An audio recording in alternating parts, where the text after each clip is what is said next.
मैं अपनी ओर से जब आज इस कानून को लेकर अपनी सरकार के साथ आगे बढ़ रहा हूं, ऐसे में अमर से लेकर अकबर तक, अमनदीप से लेकर एंथोनी तक, राम से रहीम तक, रविंदर से रॉबिन तक, देश का प्रत्येक नागरिक एक विधान से चले, मध्य प्रदेश एक विधान से चले, इसलिए इस कानून को लगाया जा रहा है। जैसा कि वर्ष 2024 में स्वतंत्रता के दिवस के दिन लाल किले से प्रधानमंत्री जी ने कहा था कि जिस सिविल कोड का हम पालन कर रहे हैं वास्तव में वो कम्युनल सिविल कोड है।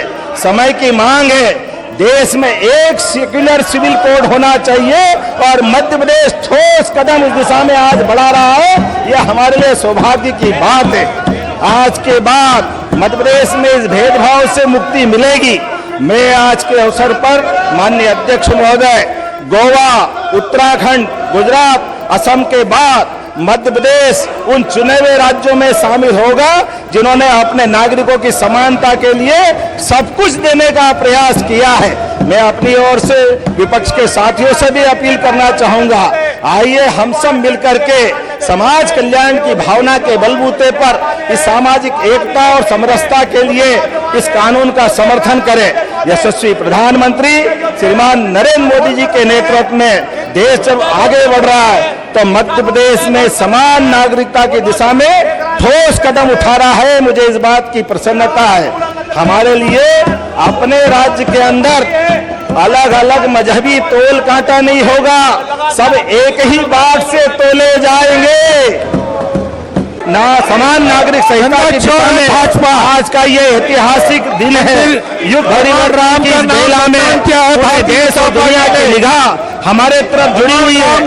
कांग्रेस का इसके माध्यम से दिखाई दे रहा है। मैं अपनी ओर से आज एक एक शब्द, एक तर्क, एक विचार और निर्णय मध्य प्रदेश की सौधा भावना से रखने का अवसर मानता हूँ। स्वर्णिम अवसर की बेला में मैं प्रदेशवासियों को हार्दिक बधाई और शुभकामना देता हूं। जब शुभकामना दे रहे तो दिल खोल के देना चाहिए, आनंद के साथ देना चाहिए। मुझे इस बात की प्रसन्नता है, समानता तो हमारी संस्कृति का मूल है। हमने तो संपूर्ण विश्व को अपना परिवार माना है, सबके मंगल की कामना की है। त्रेता युग में भगवान श्री राम ने और द्वापर में भगवान श्री कृष्ण ने समानता, न्याय और समान अधिकार के लिए अपना सब कुछ अर्पित किया है। जब विधाता की दृष्टि में सब एक है तो इंसानों के बनाए विधान में विसंगति क्यों होना चाहिए? निश्चित रूप से वो एक होना चाहिए। अंबेडकर जी के उस भावना के बलबूते पर जब एक संविधान मानक लिए जब देश ने लागू किया और डॉक्टर मुखर्जी, सरदार वल्लभ भाई पटेल सभी ने मिलकर एक देश, एक विधान, एक निशान की बात कही है। ऐसे में ये विविधता की बात क्यों होना चाहिए? विविधता हमारी संस्कृति की सुंदरता है, लेकिन विधिक विसंगता ये समाज का कोण है। इससे बाहर आने की आवश्यकता है। हमारे लिए सौभाग्य की बात है, आजादी के 7 दशक तक गुलाम मानसिकता में जकड़ी हमारी सरकारों ने तुष्टीकरण और वोट बैंक की राजनीति के लिए देश की संप्रभुता से सदैव समझौता किया। और उसकी अग्रणी नेता अगर कोई पार्टी रही है तो हमेशा कांग्रेस पार्टी रही है, जिसने वोटों के आधार पर जब देखो तब हमेशा अपने समाज के साथ उनकी पीठ में खंजर भोंकने का काम किया है। ये दुर्भाग्य की बात है।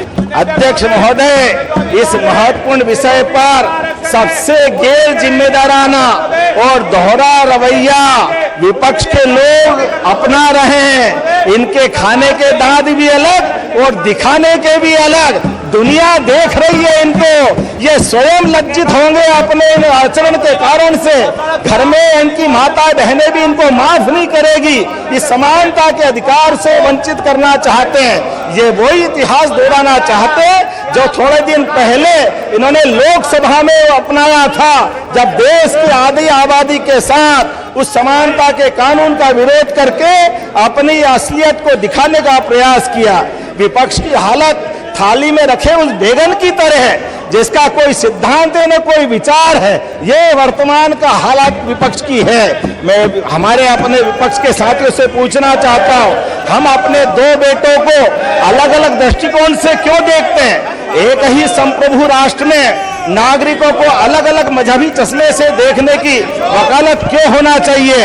मैं डॉक्टर अंबेडकर जी की संविधान सभा की उस भावना के बलबूते पर देश की अखंडता के लिए समान नागरिक संहिता की अनिवार्यता की तरफ अपना समर्थन अपनी सरकार और अपने मित्रों के साथ देना चाहता हूं। दशकों तक बाबा साहब ने उस सपने की फाइल को दबा कर रखने वालों के खिलाफ और ये मजाक बनाने वाले, संविधान की किताब लहराने वाले लोगों के लिए आज का दिन वो सबक है। आपका पाखंड नहीं चलेगा, जनता के साथ आपको रहना पड़ेगा। आखिर दो मुहा रोल नहीं चलने वाला है। यूसीसी में आपके मुंह पे लगने वाला ताला ये आपको कभी माफ करने वाला नहीं है। मैं खुली चुनौती देना चाहता हूं, बाबा साहब के सम्मान में अगर रत्ती भर भी सम्मान हो तो कृपा करके इस समान नागरिक संहिता का समर्थन आपको करना चाहिए। यह अपील मैं आपसे करना चाहता हूं। माफ करना, आपको चुना सबने है, लेकिन इस प्रदेश की आती माता बहनों के साथ खासकर धर्मों के आधार पर जो आपने अभी तक उनके साथ व्यवहार किया है, ये आज एकरूपता की तरफ ले जाने का पुण्य मौका आपको मिल रहा है। आप आज भी समझे तो आपकी पीढ़ियां दुआ पाएगी, अन्यथा आपके इस पाप से आप सदैव कलंकित होने वाले हैं। कोई कलंक से आपको मुक्त नहीं कर सकता। कुछ लोग बहनों को खिलौना मान लेते हैं, न तो महिलाओं की शारीरिक परेशानियों से उनका लेना देना, ना मानसिक तनाव की कोई चिंता होती है। अब बहनों का जीवन नरक बनाने वालों का इस धरती पर जहन्नम में पहुंचने का रास्ता हमारी सरकार खोलने वाली है। ये हमारे लिए सौभाग्य की बात है। कोई भी व्यक्ति न्यायालय की परिधि से बाहर जाकर मनमाना विवाह और विच्छेद नहीं कर सकेगा, अर्थात सत्य के आधार पर केवल तलाक तलाक तलाक कर दे। ये मजाक है बहनों के साथ, हम इसके खिलाफ है और ये हमारे इस कानून के आधार पर प्रतिबंधित रहेगा। लिव इन संबंधों को प्रशासनिक नियंत्रण में लाया जा रहा है। लिव इन के लिए सास की विधिक पंजीकरण आवश्यक होगा।